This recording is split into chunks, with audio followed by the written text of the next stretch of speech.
And today we are here with Laura Place. Laura Place is funded by the National Science Foundation and is involved with regenerative medicine and tissue engineering. Previously, she has worked with nanoparticles and electrospun nanofibers and characterizing these structures' physical and chemical properties. Laura, tell us, how did you get to the point of where you are now? Give us a little bit of background on yourself. Well, when I was an undergrad, I was just starting as a chemical engineering student. And as part of the program, we went and toured research labs. So I was touring these research labs, and someone said, you can come and volunteer and get research experience as early as freshman year. And I thought, well, that sounds really fun. So I volunteered and worked in a research lab throughout my entire undergraduate career. And then I also, during the summer, researched in labs. And it pretty much convinced me I wanted to go to grad school. And my previous work was also in tissue engineering, and I really enjoyed that, really enjoyed working with cells. So I just started applying to grad schools, ended up here at Colorado State. And Dr. Matt Kipper in chemical engineering was doing regenerative medicine and tissue engineering, and I just ended up in his lab. And where'd you do your undergrad? It was at the University of Oklahoma. Excellent. So you kind of just found this from as an undergrad and just kind of ended up sticking with it all the way through. Yeah, I found it really interesting. I found that it was my passion. And so many of the people we have on the show actually, end up changing radically like halfway through. So that's pretty unique. All right, so you worked all the way. You've always had an interest in chemical engineering. Chemical engineering, right? Chemical engineering was my major, but the research that I enjoy is tissue engineering. Right, tissue engineering. So tell us about the research you do now. I now work in a lab that specializes in, they're called polysaccharides, and it's polymers made from sugar. So it's all natural. It's stuff that you normally find in the body or in nature. And they have all these properties, one of which is that they can stabilize growth factors. So we exploit those properties of the polymers to make different kinds of scaffolds. One of the things I make are nanoparticles, which are good for delivery of growth factors. We also use them as coatings, and then we also make nanofibers, which are a great scaffold to put cells on. They're very porous. If you imagine your air filter and what that looks like, that's what these nanofibers look like, but on the nanoscale. Right, and tell us exactly, what is a growth factor for everyone who doesn't know? A growth factor is a type of therapeutic protein. They make cells grow and divide or differentiate. They're very involved in the wound healing process. So if you have a disease such as arthritis, where your tissue is degenerating, they could help a lot in helping your body regenerate the tissue that has degraded. Okay, so you use these special proteins to make shapes and stuff that help cells divide and build upon themselves and repair. Yes, they stimulate the cells to repair themselves. Right, and how do you study really what these, chains look like? How do we know about these growth factors? There are actually some that are used clinically right now. The specific ones are BMP, it's bone morphogenetic protein, and they're named that because they were first discovered in helping bone grow. So we're now exploring other growth factors besides that, and the main way we can tell that they're working is we put our materials with mesenchymal stem cells, which are stem cells that we get from bone marrow, and then we compare the cell growth with and without the growth factors. And exactly how many different types of growth factors are there? Is it something we just find, or is there like a set list? There are lots, thousands of growth factors. We work with a very specific one called FGF, called fibroblast growth factor, because it was first discovered to stimulate fibroblasts to grow, which is a specific cell type. It's found in skin, connective tissue. But all these growth factors do lots and lots of different things, and they work together to do lots of different things. Something that's also used clinically that's pretty neat is called platelet-rich plasma. They spin down your own plasma and get your own growth factors, all your own proteins, and it's a mixture of everything that's naturally there. And then they can inject it into a wound site, like if you have a torn ACL or arthritis in your knee or something like that, then they can inject it at the site. The work you're doing now develops nanoparticles for these growth factor deliveries. How does that work? So the biggest challenge with these growth factors is they have very short half-life.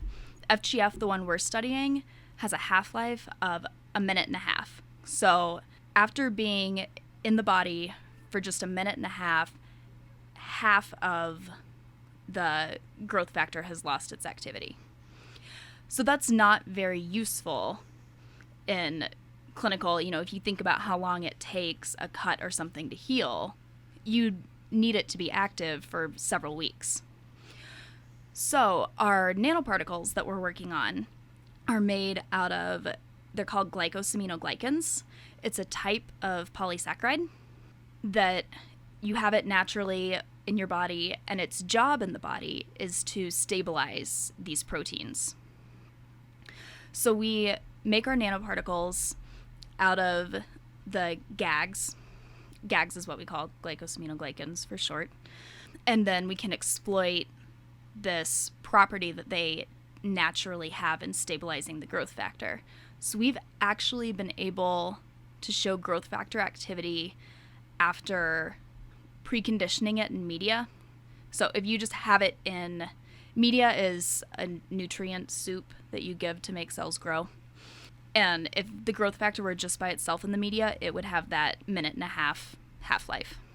But we put it with our nanoparticles and kept it in the media for 3 weeks, and then put it with the cells, and we saw activity. So that's a pretty extreme proliferation and prolongevity of these growth factors. Exactly. How do you what goes into the creation of a nanoparticle? What is a nanoparticle? There are lots and lots of different kinds. The kind we make are called polyelectrolyte complex nanoparticles, and that means we are using two polymers that are charged. Another really cool thing about GAGs is that they carry a negative charge, which allows us to manipulate them and put them into different shapes. So we mix it with another polymer that's positively charged, and depending on how big we want the particles, we can change the ratio. So for these nanoparticles, we do a smaller amount of the positive charge and a higher amount of the negative charge, and we stir them really fast. And then they just naturally form little spheres in solution that have the negative charge on the outside, and it's the negative charge that is able to bind to the growth factor. And it's this negative charge that binds to the growth factor, which is what prolongs its life 2-3 weeks, right? Yes. So exactly what is the application of this research overall? It could be used for lots of things. My work is focused towards osteoarthritis. We work with the bone marrow cells, and another colleague of mine has even done differentiation studies to get them to turn into cartilage cells. And the materials you use, how can these materials be applied in different situations? So I primarily work with the nanoparticles, but another cool thing our lab is doing are coatings. We use polyelectrolyte multilayers. So it's that same exploiting the negative charge of the GAGs with the positive charge of another polymer, and we can make layers. It's a very simple process. It's a really easy way to modify a surface. And something else that we've done is combining the multilayers with the nanoparticles to get a timed release. So if you want the cells to see the growth factor immediately, we can put the particles on top. But then as the healing process continues, the layers of the coating will dissolve and be broken down over time. And so we can put particles throughout the layers and then be able to release them over time for longer wound healing. These growth factors are made from the gags. The growth factors are the proteins. The nanoparticles and the layers for the coatings and the multi-layers are made from the gags. And the positive charged polymer we're using is called chitosan, which is another polysaccharide. It's found in shrimp shells and also like bug shells and crab shells. It's in their exoskeleton. So what we have is made from crushed up shrimp exoskeleton, and it can be isolated, and it has a positive charge. What do these charges do as far as creating different kinds of nanoparticles? Well, opposite charges attract. And so when you put them together, if you didn't stir them, then they would all just aggregate and make big, ununiform clumps. When we stir it really, really fast, the forces make the two charges complex in a specific way to form the spheres. And what could different sphere shapes do as far as like changing the outcome of what they're used for? With different sizes, you could get more or less growth factor with the particle. Also, different size particles might be able to infiltrate different structures in the body. Like if you have a tissue that's more porous, then bigger particles could get in. But if you had something that wasn't very porous, then you need to make sure the particles are small enough to get inside. But if you have particles that are too small, cells actually might endocytose them, basically eat them, and that can actually cause some health problems. So essentially, the nanoparticles you're creating are pretty much like a lock and key system for activating like different cellular processes? Yes, that actually brings up a good point. Something else really cool about heparin is not only does it bind and stabilize the growth factor, but it also has certain chemical structures on it that cells recognize. I did a little bit of reading about the clinical use of the bone morphogenetic protein, and they're using doses of about 6 milligrams per mil. That's a lot. These growth factors are very expensive. When I do my studies, we use about 100 nanograms per mil. And we think that one of the reasons we can go so much lower is that the heparin has these recognition sites for the cells, so it makes it easier for the cells to find the growth factor. When you make these nanoparticles, which are kind of like key and lock, how do you just like know what shape it is you're making, or is there like a lot of trial and error to create the perfect nanoparticle? We have done, students before me have done quite a bit of work in figuring out exactly what ratio of positive to negative charge in order to get the size sphere we want. With the stirring process that we use, a sphere is really the only shape you can make. But I know there are other particles made out of different materials through different processes where you can make a rod or some other shape. You mentioned that about the... Oh, yeah, so you mentioned that you're using this as a model of heparin binding fibroblast growth factor as a model for heparin binding growth factors. Exactly. Can you explain to everybody what a heparin binding growth factor is? Sure. There is a type of growth factor. Most of them fall into what's called the TGF-beta superfamily, which is transforming growth factor superfamily. And it's just a large category that these types of growth factors fall into, and it means that the proteins have certain chemical structures on them that bind specifically to heparin. And heparin has sulfate groups on it in a specific sequence that's able to bind these growth factors. So FGF is a really great model to use because it's one of the cheaper growth factors, A. And one of the main things it does is make cells grow. It's a mitogen. It stimulates them to go through mitosis. So that's a really easy way to see if the growth factor is still active. If it did something more subtle, like differentiation, we would have to use a bunch of different assays to see if the cells were producing the way a differentiated cell would. Whereas with the mitogen, if the cell numbers grow faster than the cell numbers without any of the growth factor, then the growth factor is clearly still active. So what steps need to be taken where these growth factors could potentially last for more than 3 weeks? Like, exactly what is it your nanoparticles enhance your nanoparticles to make what you're doing already more productive? The more heparin in them would probably, that would allow you to bind more growth factor. Protecting them from enzymes, because that's what's breaking them down, is when they're in the body, enzymes see it and cut up the protein and deactivate it. Because something that we do need to be careful about with growth factors is they make cells grow and divide, they make them differentiate, they also promote angiogenesis, which is blood vessels growing.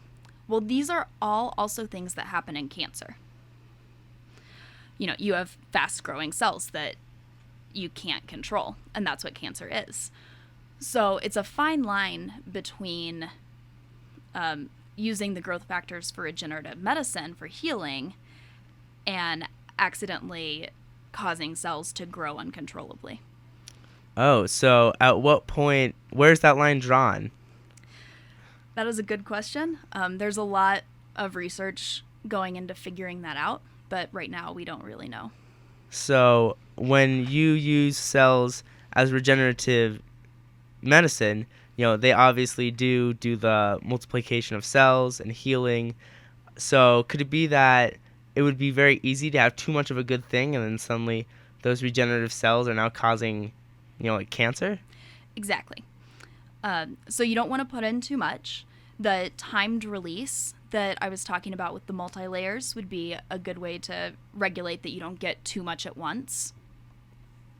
So, but if these cells are, for regenerative medicine, when they multiply, what would make them a cancer? If they were stimulated too much, if they became uncontrolled. Cells have lots of control mechanisms that keep that from happening. A lot of them, it's just a space thing. When they feel that they are too close to another cell, they stop growing. So really, if these cells get too close together, they really, really won't make a cancer. Most likely. But if there were a lot of growth factor, it might overcome or cancel out the natural mechanism that the cell has that says stop growing. So it would be control the amount of dose would be the best way to keep it from happening. And is the fact that these growth factors, the fact that they're on they grow as chains, right? Polysaccharides. Does that make it easier for it not to turn into a cancer? I'm not sure if that's related. Your entire metabolism is incredibly complicated. Your natural wound healing response has hundreds of different growth factors that all work together, which is why I think the platelet-rich plasma is a great way to go instead of just singling out one specific growth factor to use. If you use a combination of proteins that work together and talk to each other, then, because growth factors, the name is kind of misleading. Many of them cause growth, but there are others that have the opposite. And even within the same protein, in one situation might cause cells to grow, and in another situation might cause them to stop growing. And it's all in exactly what mixture of proteins you have. And there's a lot of research that needs to be done to figure all that out. When we look at, this regenerative medicine, exactly how regenerative does it get? Is it regenerative in the sense where it's just purely on a cell basis, or could we see this in the use of artificial limbs or? What we are doing is on the cell basis right now, but I was speaking with actually he's a podiatrist about his work, and he has put stem cells into, it was a scaffold, and he was able to completely regrow an Achilles tendon. Which is a pretty big deal because the Achilles tendon does a lot for our legs. Yeah, this woman the patient could not walk before, and I saw a video of her going up on her toes. I don't believe he was using growth factor, that was just stem cells, but it's regenerative medicine. As a whole, where do you believe the field of regenerative medicine is going? I think we are on track for being able to grow entire organs. Another professor here at CSU is doing a lot of work with liver cells and working on regenerating liver. But I do believe one day we'll be able to grow entire organs. And, I know the concept of cloning or artificial organs itself is very controversial. Is just taking the normal cells using these growth factors or regenerative medicine, is that also controversial? Not as controversial? Not as controversial because you use adult stem cells. So everyone's heard of the embryonic stem cells and all the controversy that was with that. We've now discovered adult stem cells that you can get from bone marrow. You can even get them from fat, which would be pretty awesome to have them take out a little bit of that and get you some cells to fix your knee. But because of the cancer risk, I think that's really where the controversy lies, and not so much in the ethics. Relatively it's completely ethical. However, because the regenerative medicine does stimulate cell growth, there's a very chance that it could cause cancer. Yes. So why get these stem cells and develop this techniques if there's a chance of giving a possibly life-threatening disease, right? Yes, the good that could come out of it, this is why we have the FDA, is so that we go through the studies and figure out which growth factors, what combination of growth factors, how much, so that doesn't happen. Of course, ethical procedures and good scientific, processes being used to develop this, area of science and medicine for sure. All right, so where do you think you're going to be? After you're done researching tissue engineering, or if you ever will be, what's next for Laura Place? I really enjoy the college atmosphere, so I think I want to stay in academia and be a professor. I really enjoy teaching, and I really enjoy doing research. So that would be my dream, to be a college professor, have my own lab, and continue to research in tissue engineering. I would be interested in exploring other areas like cardiovascular or brain tissue engineering, or regenerating nerves, like for spinal injuries. I think all of that is very interesting. And there's a lot of things that need to be studied. Our last question is, where do you see tissue engineering in, let's say, 20 years? In 20 years, I think we will have things like Achilles tendon, like bone, tendon, cartilage, things like that. It's going to be a while for the whole organs, but skin grafts and more structural organs than biochemically functional organs. I think we'll have that in 20 years. because this probably has like a really strong application in sports medicine, right? Exactly. So it could be that in 20 years, injuries on the field are not as bad as, it could be that 3-week healing process because the growth factors at that point are just like super researched. Yes. Yeah, as opposed to right now, when someone tears an Achilles, or not an Achilles, an ACL, a common surgery is to get a graft from a cadaver. So it's dead tissue that doesn't have as good of mechanical properties, and that's why a lot of people tear them again. And I think in the future we could grow your own new ACL using your own cells, and the mechanical properties will be a lot more similar to what you had before. All right. Sports medicine, maybe war surgery. This is really useful. Very, very interesting stuff. So you are listening to 90.5 KCSU FM. This has been To the Point of Science. I am Tyler Stupp, and we have had the gracious honor of being joined by Laura Place today in studio. So thank you, Laura. And I guess we will see you next Sunday, Fort Collins. Stay safe, be good.